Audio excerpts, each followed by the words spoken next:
Good morning, YouTube. Good morning. This is Spirit Journey, and boy, do I have a wonderful video information to share with you. It is December 24th, 2016, and it's 3 o'clock in the morning. I can't believe how time had flown, and I just got to share this information. I think you'll be very excited. I can't wait to use this information for myself. I was watching a video by the past life regressionist Alba Weinman. Weinman is spelled Weinman, and Alba is spelled Alba. The video on YouTube, you type in her name, and it's video number 073. She had a client by the name of Jason, and towards the latter end of the hypnosis session, at position 1 hour and 8 minutes, it really begins this information. So you can look for yourself, but I want to break it down, the information. He mentioned about manifesting, in one's life. And what it stands out for me is it's really powerful. Part of manifesting is about being in the now, and about the power of now. During his regression, he was this it was his higher self, but he had past lives of this great being or something, something like a Samaritan or something like that. But the point when he said about that he was always in the now, he was never too far behind or too much in the future. And I think when he said that, that's what really anchored him being so powerful when he was in that past life. He mentioned the importance of crystals, and he shares how to use them. About the crystal now, what he mentioned about crystals, he says that the crystal or stone, that it serves as an amplifier, something that expands or heightens your imagination and your perception. Those are key words: perception and imagination. And those qualities help us focus our will for the power we want to manifest.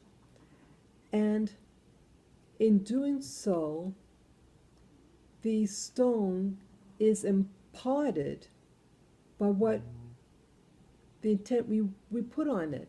So the stone itself, whether it be a stone like this or anything, that just our act, we make this become the intent we want, and then that intent on the stone is then imparted back on us. It's really weird, but yeah, that's what he's saying. But the power is actually still coming from us through intent and will and imagination. So he's saying also that our belief and intent, I said that, our belief and intent brings life to the stone or the crystal. Okay, I have here 8 steps to use your stone. Step number 1, say what help you want. So you verbalize it. I want X, Y, and Z. Okay. Step number 2, you get the crystal that you want to use. Step number 3, he said, find the properties that you want. Okay, so I guess you might say, well, okay, I want you to do this or that, or blah, blah, blah. Okay?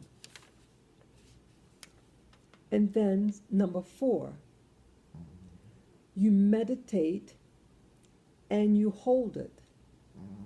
And I took that as the meditation that, like, I took when he said hold it, like you keep it in your mind, like you hold it in your mind, the concept, the thing that you want. Number 5, project your will on the crystal or the stone or whatever. Okay? And then number 6, pour emotion on the crystal. So you're saying it and then you like giving onto the object. Number 7, you seal it with intention. Okay? And then number 8, you use the crystal. and why that's exciting me is that when you're actually creating a life. You're creating a life to this stone or anything. Because it said that every material thing, everything in existence has energy in it. And you're taking that energy and you're making it into something. It's like, what is like? It's like flour. You know, you have wheat, and that wheat has energy in it. And what you do, you grind it up. You put your intent. Oh, okay, I want to make a loaf of bread. And then you start shaping it. So in the physical, we're shaping it with our hands. The dough. You know, we're kneading it with our hands, and then you put it in a mold, and then you let it rise, and then you put it in the oven. But look at that oven, it's hot. It's energy. You're putting stuff in it. But you're always starting out with something, the flour. And then you're adding to it an intention. It's amazing. Wow. That means we're made the same way.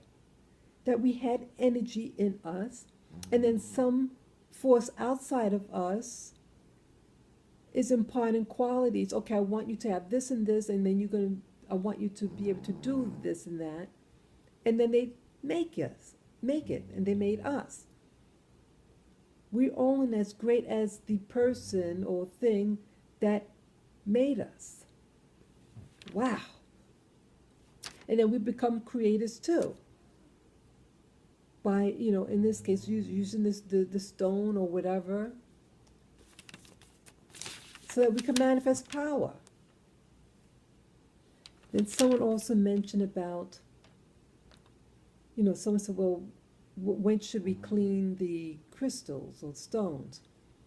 And Jason's higher self, that's the person that's being put under hypnosis, he said, well, you only clean it if you found out someone used it.